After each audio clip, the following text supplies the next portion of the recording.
Hello everyone, তোমাদের জানিয়ে চলে এসেছি আমার ছোট্ট মিনি ব্লগ। কেমন আছো তোমরা সবাই? আশা করি সবাই খুব ভালো আছো, আমিও খুব ভালো আছি।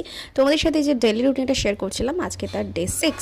তো সকালবেলা উঠে আমি এক্সারসাইজ করে বাড়ি এসে চলে এসেছি, সেটা আমি আর শেয়ার করিনি তোমাদের সাথে কী এক্সারসাইজ করেছি। তো তোমরা যদি দেখতে চাও আমাকে কমেন্ট সেকশানে কমেন্ট করো।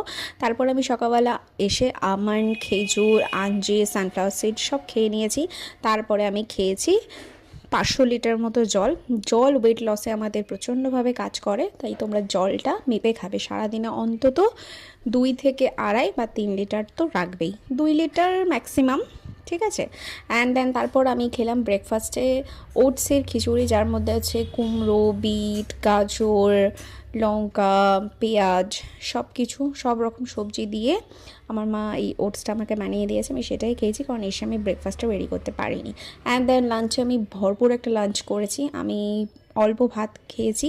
তো ভাত আছে, ভাতটা না একটু চেপে বসিয়েছি বলে অনেকটা মনে হচ্ছে, কিন্তু পরিমাণে কমই আছে। শাক ভাজা, লাউ ঘন্ট, ডাল, মাছ আর একটা চচ্চড়ি। আর আমার অ্যাজ ইউজুয়াল কার্টুন ছাড়া আমি খেতে পারি না, তো কার্টুন দেখতে আমি খাচ্ছিলাম। তোমরা কে কার্টুন দেখতে খাবার খাওয়াকে অবশ্যই জানিও। আমার কিন্তু খুব ভালো লাগে, কার্টুন না দেখলে মনে হয় কি একটা করলাম না এরকম। দেন তারপর বিকালবেলা একটুখানি গরম লাগছে, একটু আইসক্রিম খেতে ইচ্ছা করছিলো, তো আমার দিদি এনেছিল। এটা আমি আর আমার দিদি শেয়ার করে খেয়েছি। রাতের ডিনারে খেয়েছি পান্তা। গরমকাল পড়ে গেছে গাইস, এটা ছাড়া তো দিনই চলবে না। তো ভিডিওটা কেমন লাগলো আমাকে অবশ্যই জানিও। চ্যানেলে নতুন হলে চ্যানেলটা সাবস্ক্রাইব করো। তোমরা চ্যানেলটা কিন্তু সাবস্ক্রাইব করছো না, প্লিজ সাবস্ক্রাইব করে দাও। দেখা হবে নেক্সট ভিডিওতে। সবাই ভালো থেকো, সুস্থ থেকো, টাটা।